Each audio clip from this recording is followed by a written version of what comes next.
You're right there, Mark here from 6 Plus Save, going over, as you can see by the title, why I love to convert and kitbash my models where I can. So let's just start off with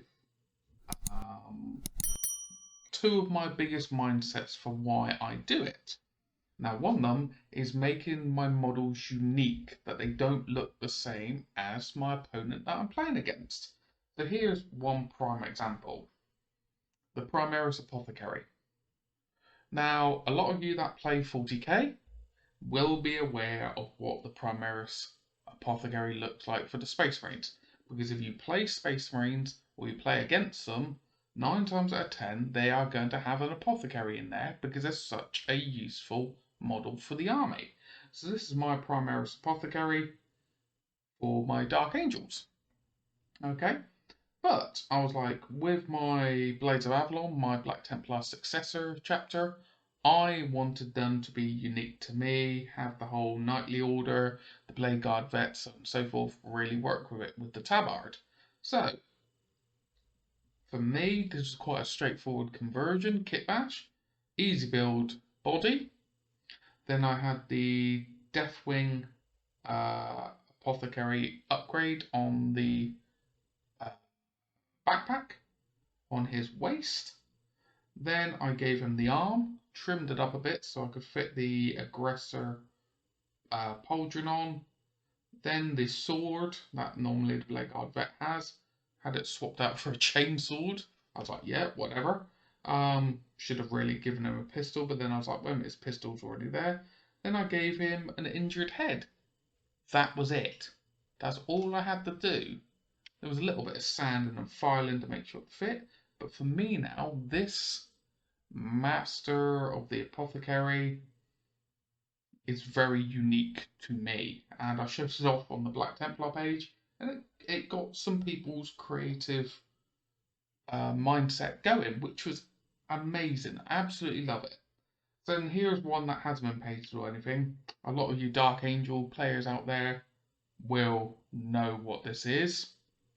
This is a Primaris Firstborn equivalent of an Interrogated Chaplain. So he's got the Crozius, he's got his hooded skull mask, the Dark Angel Veteran upgrade pad, nice jump pack on the back, and let's explain. Sometimes people think when you kit bash and convert, it can be expensive. Now, yes, it can be expensive if you don't keep your bits. So when you're building your models, I love to keep the spare bits in tubs relevant for what the units were.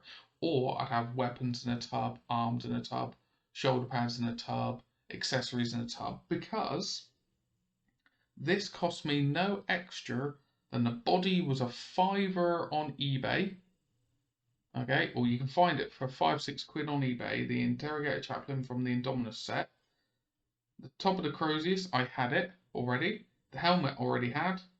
And the jump pack already had. But you can probably get them on eBay for like a quid each, or find them in bit slots. So altogether that was less than a tenner. Whereas an Interrogated Chaplain, 20 quid, let's say. Same for the Apothecary in the background. Over 20 quid. That cost me less than a tenner. Bit of a difference in price. And they're unique.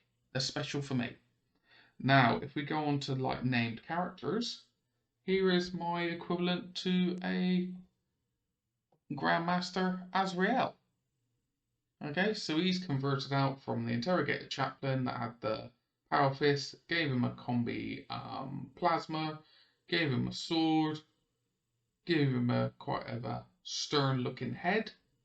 Still need a bit of finishing on him, but now that, when I put him on the tabletop, that catches people's eyes because it looks so different.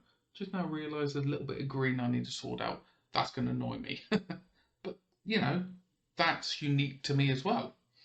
Then, if you are going to go the third party route, instead of all pure GW, hopefully you'll pick it up.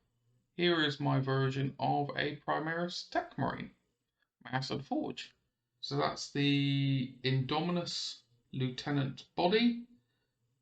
Black Templar, bolt pistol, shoulder pad, an axe, the Admech inspired or Tech Marine inspired pauldron, I believe, came from the Ravenwing set, and then the actual backpack and the helmet came from Cromlech. And there you go. That cost me, it was a fiver, the bits, well, they're bits, however much you're going to cost that. And I think the conversion cost me about £8. Done. There's another one that's unique to me. Then you see down here, I got some units. So this is when you can use it to build units out of other units. Hopefully I didn't butcher that too much. But I had the Easy Build Flame Aggressors from when they came out in the Conquest magazine. Just swapped out the fists, put on some Inceptor arms, trimmed off the bolt flame feeds, slapped on a Cyclone missile launcher, and now I've got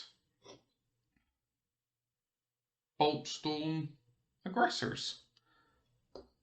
Do keep in mind I haven't finished them. These were part of my 24-hour painting stream that I'd done many moons ago. But then here's some. I've done these as a video, so hopefully I'll pin it down in the comment. Here is my Primaris Vanguard veterans. So Assault Intercessor bodies, mixture of different heads, then Max Mini hammer, storm shield, and jump pack. And that's just allowed it to be its own, okay? And then if we finish off with some fantasy models, we've got Kharadron Overlords here, who in Warhammer Age of Sigmar, you can build your own characters. So this main body is a Sky Warden, if I remember correctly, from the Kharadron Overlords Underworld war team. So what I've done is already had one. This is a spare one. So I swapped out his arms. Instead of holding a spear, I swapped it out for an ethermatic rifle, a cutlass, put the mines on the base, gave him a little like repair thing on his belly, and painted him up and made him unique and different. Oh, and I added on some rope onto his back. So there you go. That's then unique and different. And I just like the whole idea of having a captain that can fly around with the Kharadron Overlords in their boats. And then let's finish it off with one of my all-time favourite little kitbash. It was so simple, but I love how this came out. Is my Grimraph Berserker conversion. Now this is from use the White Dwarf body, which is the dragon totem thing, and the main body. And all I swapped out was two parts. His axe in his front left hand is from the Volkite Berserkers, and this axe in his right hand is from the Halfguard Berserkers. It's the Flame Pike, I believe it's called. That's it, and I just painted it up. And this has brought me no amount of joy when I put him on the battlefield. It just makes him look so different, so unique. And the nice thing about it as well, a third point, is if you have two of the same type of units, if one is converted up, then you know they're different models. So now I can run this one and a standard Grimraph Berserker in the same army, but because you can give them different gear, I can tell which one's which. So as you can see, this is just an assortment of some of the models that I've kitbashed / converted up. Honestly, if you do have the opportunity to do it, do it. If you've never done it before, just give it a go. The conversions can be so simple. As I said, just getting some third-party bits and just slapping them on, to the point of just going like this one here. Swap out a pauldron, swap out a head, swap out a little bit of the weapon. It's nice. Just do baby steps. The easiest one, as I said, was this one here. Swap out the two weapons. I was done. Okay. But I really do hope this has inspired you to do some kit bashing and some conversions yourself. There is a Discord down in the description. If you want to talk to any like-minded people, any advice, want to show off your conversions, your kit bashing, your painting, you're more than welcome to come along. There is some affiliate links to give you some help if you want to get some components and stuff. Have a gander down there. But if you've enjoyed the content, please like, comment, subscribe, the usual algorithms, or the usual things to help the algorithm. But as always, thank you so very, very much for watching through to the end. I'm going to crack on and do some more converting, by the way. But as always, you all take care of yourself, and I'll catch you in the next one.